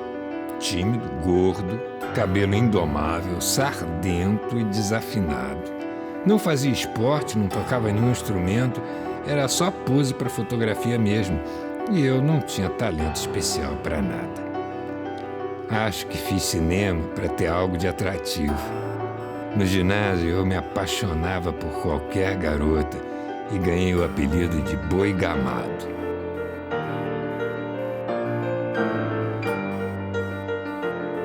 Foi na França que conheci uma brasileira que me deu uma filha. Ana Margarida, mãe de Ana Rosa, teve paciência comigo, tolerou minhas loucuras e me deixou ser quem eu me tornei. Tânia definiu nossa história para o Milor Fernandes como um bolero.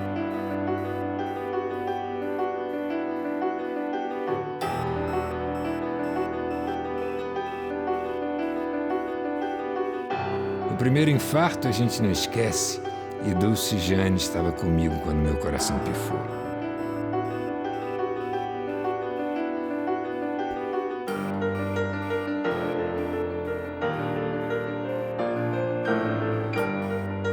Paula foi minha parceira na ida para o Vietnã.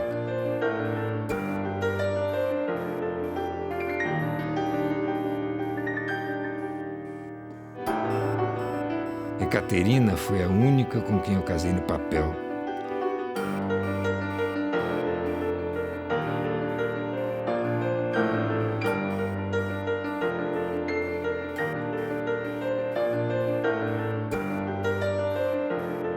Fabiana é o anjo brigão que zela por mim.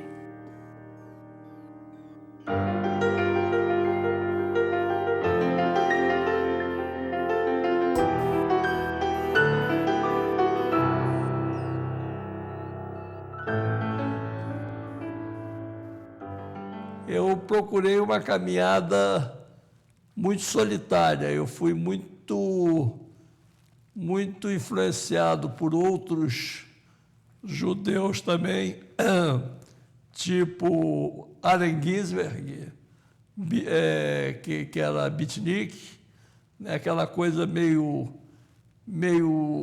Jacques Kerouac, On the Road, aquela cultura individualista, porque você tem os existencialistas americanos e os franceses.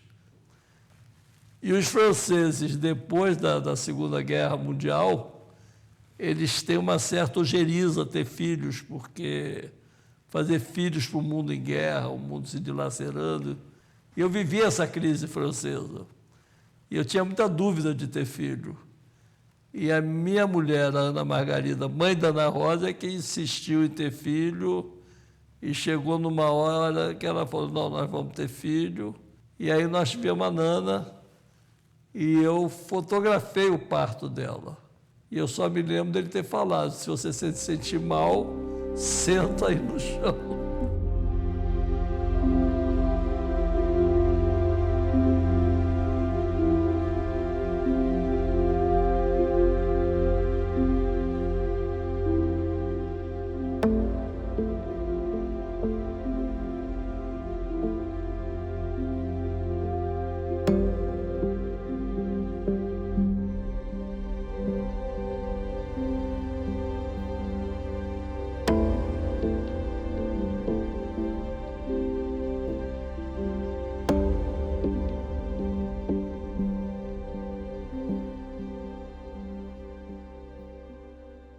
Silvio, después de esa circunstancia dramática, ¿no?, que pudo haber sido una interrupción de vida, bueno, afortunadamente no lo fue, tú retomaste la actividad de manera redoblada, con mucho con mucha creatividad, ¿no? Ha seguido adelante. Com ganas de fazer todo o que eu tinha ganas de fazer. Claro. Porque eu vi que o tempo se iba. Seguro. Que as coisas que diziam, não, amanhã eu hago, eu vi que de repente poderia não haver amanhã. Quando tu vê a urgência do tempo, claro, que o tempo não te espera, tu vai por detrás e consegue perseguir tus sonhos. Bien, bien. Y hoy estamos aquí y hay mañana, y hay mañana. E há mañana, muitas manhãs. Não foi muito complicado, pero mais uma vez estou aqui. Amanhã de ser, como decía, dia. Otro día, como decía nuestro amigo Chico Buarque. Sim. E você tem medo da morte? Se eu tenho medo da morte, eu digo que não, mas eu acho que sim. Eu vivo dizendo que não, vivo falando em prazo de validade. Eu tenho muito medo de viver inútil. Um filme muito emblemático que eu não quero viver aquilo é Mar Adentro, com Javier Bardem. Aquilo ali eu não quero para mim. Você morrer sem sofrimento, morre mais feliz. Será que dá tempo de consciência disso? Olha, não dá tempo. Eu não sei o que acontece na cabeça da gente naquela fração de segundo em que você percebeu que está indo. Então a morte para você não é um dilema, não é um trauma. Ela é um acontecimento do vivido, é isso? Ela é um acontecimento, ela não é um... Eu não tenho certeza de nada. Fiz esse filme para celebrar a vida. Revirando as imagens, percebo minhas perdas. Avós, tios, pais, primos. Quase todos já se foram. Meu irmão Sérgio partiu e levou boa parte das memórias da minha infância. Ele fingia indiferença, mas sabia todas as histórias da família. O quarto dele era um furdunço. Tinha uma pilha de jornais que servia para limpar de tudo. Uma motocicleta desmontada que ele nunca conseguiu fazer andar e um monte de peças de um aeromodelo que nunca voou. Eu dividia o quarto com Sidney, 8 anos mais novo. Ele tinha medo de escuro e nos obrigava a dormir com a luz acesa. Eu tinha bronquite e minha mãe tentou de tudo para me fazer respirar melhor, mas foi o nascimento dele que me salvou. A gente passa a vida lutando e no final o que resta são as lembranças, a família, os amigos. Guardo uma ponte com o futuro através dos meus sobrinhos e do meu neto, que serão um registro da minha passagem pela Terra. Me refugio neles e no futuro que já começou.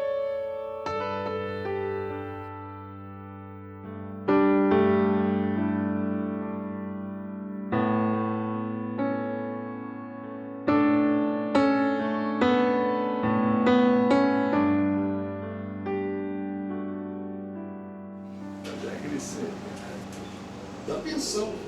E ele o tempo todo, não limpa não, não limpa não. O embaixador Arnaldo Carrilho é um dos maiores amigos que eu tive em toda a minha vida. Lamento profundamente que eu só tenha convivido com ele no final da vida e que ele tenha ido embora tão cedo, porque ele era um baita pensador e um cara maravilhoso. Nós dois desestabilizávamos os ambientes onde a gente estava, as pessoas ficavam loucas. E ele foi o cara que deu uma organização à minha obra. Porque com essa diversidade de coisas que eu produzi, eu mesmo não sabia me definir. E o Carrilho, quando colocou o cineasta dos vencidos ou o cineasta dos sonhos interrompidos, ele conceituou o conjunto de uma obra que tinha desde ex-presidentes da República até guerrilheiros. Conheci Michel Beau em 73, na França, em um grupo criado para apoiar o povo chileno. Nos vimos muito ao longo da vida entre Rio e Paris. Foi uma amizade bonita.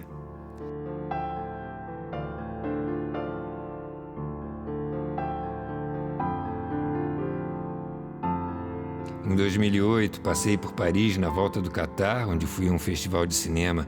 A Tânia me acompanhou porque eu já não viajava sozinho. Era um reencontro com Michel que começava a ser definitivo. Ele estava tratando um câncer. Passeamos muito, nos divertimos, mas havia uma inquietação no ar. Na ida para o aeroporto, Michel, como sempre fazia, enfiou todas as nossas muitas malas no seu pequeno Fusca. 3 anos depois, ele me disse que estava se despedindo da vida e que queria me ver. Michel havia envelhecido 10 anos em alguns meses. Já não tinha mais o Fusca. Conseguiu um carro emprestado para rodarmos por lá.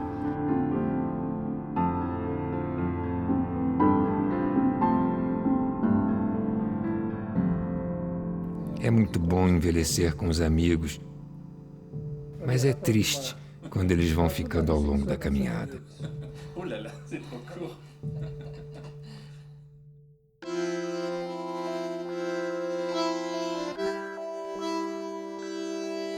Não posso deixar de registrar, nesta egotrip, as entrevistas que gravei com cineastas seminais para minha formação. Militantes e engajados, eles fizeram minha cabeça e estão na raiz dos meus filmes. Eu não podia passar por essa vida sem conhecê-los. Eu construí esses encontros, corri atrás para colocar em utopia e barbárie.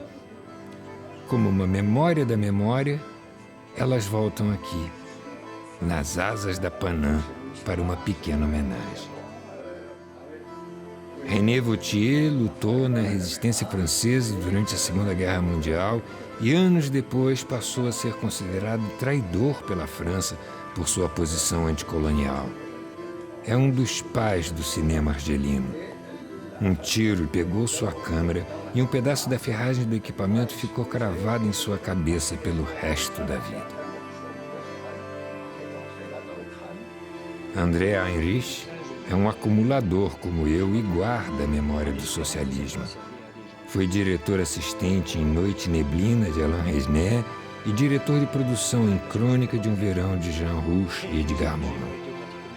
Marceline Loridan-Ivens, sobrevivente de Auschwitz, documentou o Vietnã e a China de Mao Tse-tung com seu companheiro Joris Ivens, um dos meus mestres no cinema. Ela é um dos personagens de Crônica de um Verão. O cinema de ficção dos anos 60 e 70 era extremamente politizado. Eu curtia o cinema que falava das instituições, da psiquiatria, da polícia. Francesco Rossi, com O Bandido Juliano, Mãos sobre a Cidade, O Caso Matei, Cadáveres Ilustres, questionava a ação política tradicional. Ele me recebeu com muito carinho para essa entrevista. Du Festival de Moscou, pour le Christ s'est arrêté à Éboli. Costa Gavras, com sua trilogia Z, A Confissão e Estado de Sítio, marcou a minha juventude.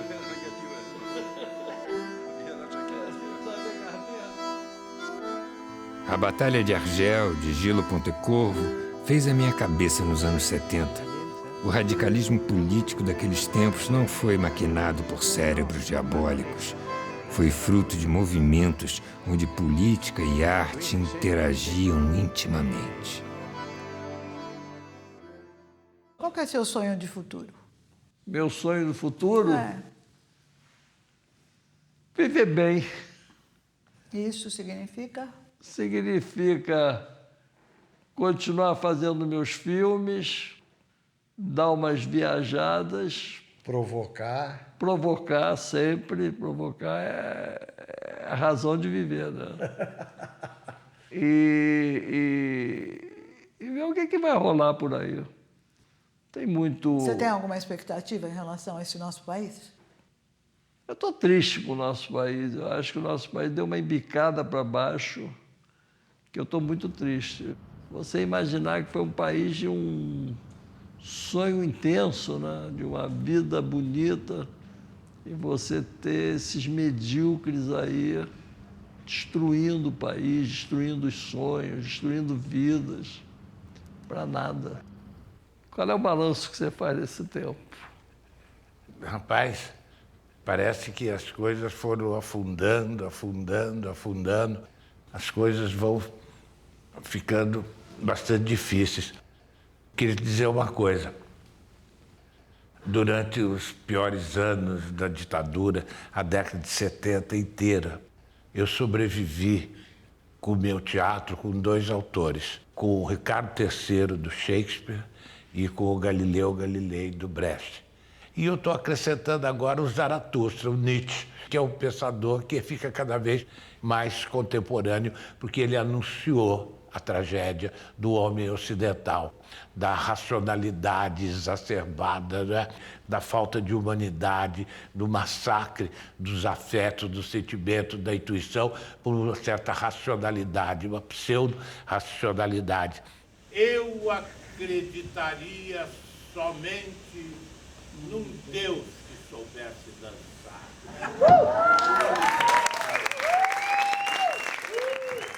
Aprendi a voar. Desde então, não preciso que me empurrem para sair do lugar. Nós estamos vivendo tempos em que a gente precisa se habituar a resistir. Eu acho que você está entrando em tempos de resistência democrática, em que a arte vai assumir de novo o papel e a responsabilidade de vanguarda da sociedade. Eles querem massacrar a democracia, eles querem derrubar, acabar com os sonhos, e o papel do artista é resistir. Resistir. Como resistir? Esses autores me trouxeram até aqui. E daqui para frente, como é que vai ser? Vamos partir para o caminho da alegria, o caminho do sonho, o caminho da utopia, que é o que nos leva à resistência.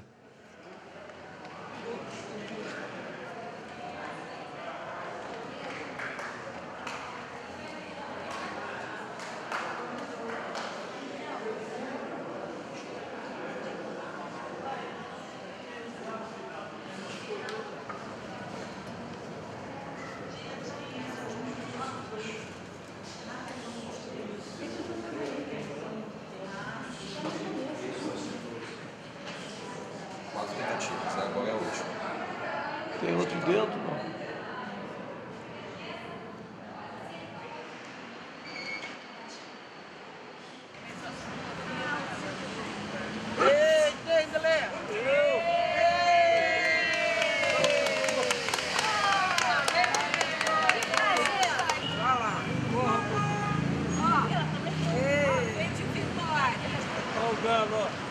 Manda ela botar certo, hein? Que o momento político é ruim, mas a vida é boa. É assim. Vale a pena viver.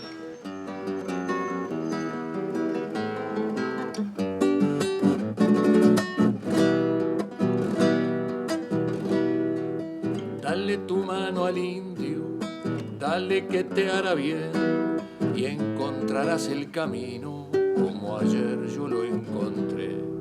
Dale tu mano al indio, dale que te hará bien, te mojará el sudor santo de la lucha y el deber.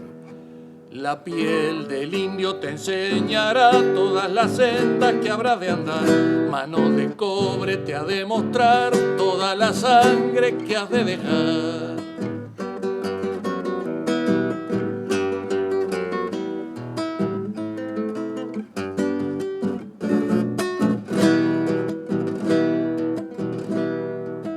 Dale tu mano al indio, dale que te hará bien y encontrarás el camino como ayer yo lo encontré. Es el tiempo del cobre, mestizo, grito y fusil. Si no se abren las puertas, el pueblo las ha de abrir. América está gritando y el siglo se vuelve azul. Pampas, ríos y montañas liberan su propia luz. La copla no quiere dueños, patrones no más mandar. La guitarra americana peleando aprendió a cantar. Peleando aprendió a cantar, peleando aprendió a cantar, peleando aprendió a cantar. No dia 12 de março de 2020, fiz 70 anos. Eu não sabia se ia chegar lá. Eu comecei a minha vida como cineasta nos cineclubes da vida. Frequentei muito a Cinemateca do MAN e foi ali que eu aprendi a fazer cinema.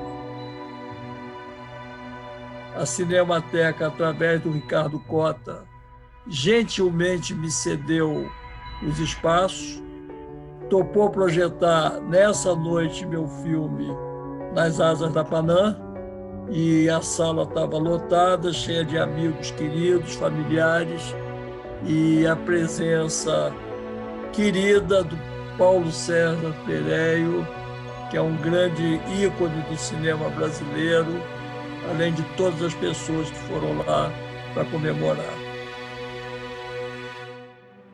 Já havia um vírus que rondava o mundo, matando gente. Veio a notícia de uma pandemia, algumas pessoas previdentes já não foram com medo e as outras que foram fingiram ignorar essa ameaça. Nos beijamos, nos abraçamos, comemoramos, bebemos, dançamos, brindamos e 2 dias depois estava tudo fechado. Parece que o mundo caiu sobre nós. A festa foi um sucesso. Graças a Deus, ninguém pegou Covid. Um mês depois, o único amigo nosso que morreu de coronavírus, para nossa tristeza, Jesus Chediak, que estava lá na festa também. Amigo querido, faz muita falta hoje na cultura carioca. Lamentavelmente, a ele eu dedico essas palavras com muita tristeza. E também nessa caminhada, nesses meses de trancamento e angústia, outras homenagens eu queria fazer ao Sérgio Santana, ao Aldir Blanc, ao Sérgio Ricardo, meu querido amigo, e a Dom Pedro Casaldáliga, que nos deixou recentemente. Então, todos nós entramos numa quarentena.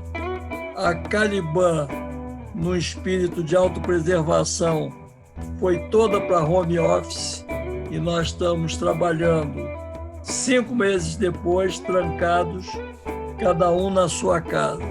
Nós estamos fazendo uma série de filmes por videoconferência, é a estética possível. Nesse momento, ou a gente filma por videoconferência, ou a gente não filma, e nós estamos convivendo com pessoas muito honrosas. Eu vou citar uma entrevista que nós fizemos e que representam todas as outras. Nós conseguimos entrevistar Ken Loach, que é o guru de nós todos no cinema político. Estou em casa trancado junto com Fabiana, longe do camarada, aos trancos e barrancos, resistindo a essa pandemia. Juntos sairemos fortalecidos.